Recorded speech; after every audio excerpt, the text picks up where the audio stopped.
Bienvenue dans World Green News pour ce premier numéro de l'année qui annonce la couleur des événements à venir en 2010. Et l'année commence mal avec le naufrage du bateau Lady Jill, trimaran écologique de Greenpeace coulé par un baleinier japonais. Et on reste sur les océans avec l'annonce du groupe Velux du départ de la plus ancienne course autour du monde en solitaire, la Velux 5 Ocean, départ depuis La Rochelle en octobre prochain. L'année 2009 fut intensément écologique et l'année 2010 sera, elle, axée sur la biodiversité, une initiative emmenée par l'UNESCO. Il est donc également dans l'ordre naturel des choses que l'UNESCO soit la première organisation internationale à célébrer l'année internationale de la biodiversité. En 2010, il y aura aussi du foot avec la Coupe du Monde en Afrique du Sud et voici les premières images du ballon officiel de cet événement. Et on commence par l'actualité sportive green de cette année avec le résultat du trophée Andros électrique remporté par Nicolas Prost. Souvenez-vous, Maxence Cellier l'avait interviewé dans l'émission Athletes Corner.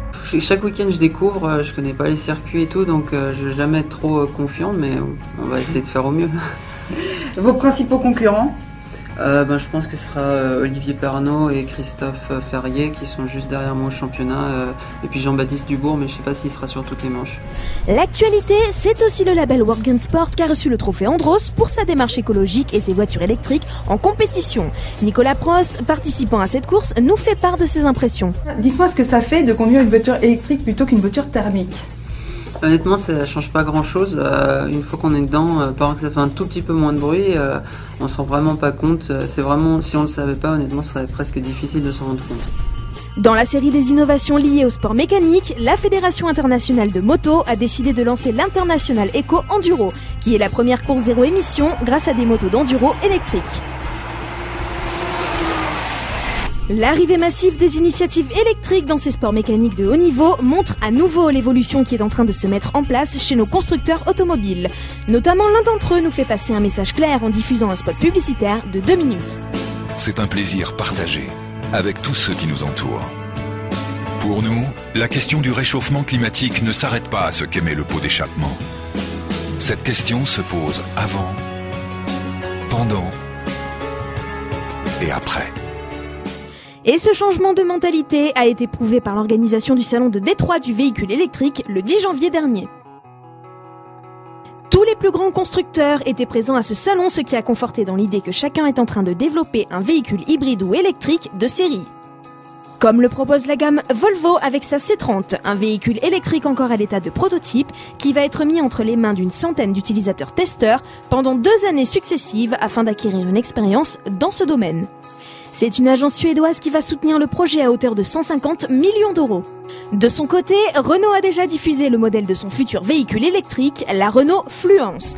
Elle a été dévoilée au grand public au moment du sommet de Copenhague et sa commercialisation est prévue pour 2011. Du côté des constructeurs de roues, c'est pendant le Tokyo Motor Show 2009 que Yamaha a décidé de révéler en avant-première mondiale ce qui devrait être le scooter de demain. La série ECF de Yamaha est un véhicule de roues électrique qui est conçu pour circuler en ville et de façon écologique. Chaque mois, World Green News vous propose l'interview d'une personnalité et c'est à l'occasion des États généraux des sports urbains, le 23 décembre dernier, que Ramayad a répondu à nos questions. Le sport urbain se développe à un rythme extraordinaire. Vous savez, c'est une manière pour ceux qui pratiquent de s'approprier la ville, de s'approprier le territoire urbain et d'en faire quelque chose qui non seulement relève du sport, mais touche aux frontières de la culture. Et c'est cette double réalité forcément moderne et adaptée à la population urbaine, jeune, métissée, qu'il faut savoir saisir. Parce que peut-être qu'un jour ces sports seront olympiques, quand ils ne finissent pas au cinéma, comme pour beaucoup d'entre eux. Et c'est dommage que ce soit d'abord le cinéma américain qui capte le talent de cette jeunesse française exceptionnellement talentueuse. Et parce que World Green News est aussi là pour vous montrer ce qui n'est pas green du tout, voici les essais de Michael Schumacher lors de son retour en F1.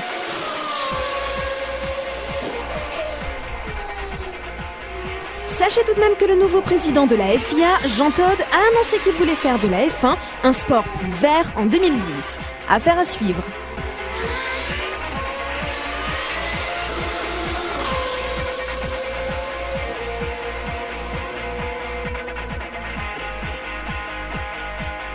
Et on finit l'émission en chiffres. Si je vous dis 91 par seconde, 5500 par minute, 330 000 par heure et 8 millions par jour, c'est le nombre de déchets qui sont jetés dans les mers et dans les océans. Je vous laisse donc imaginer ce que ça représente par mois et par année.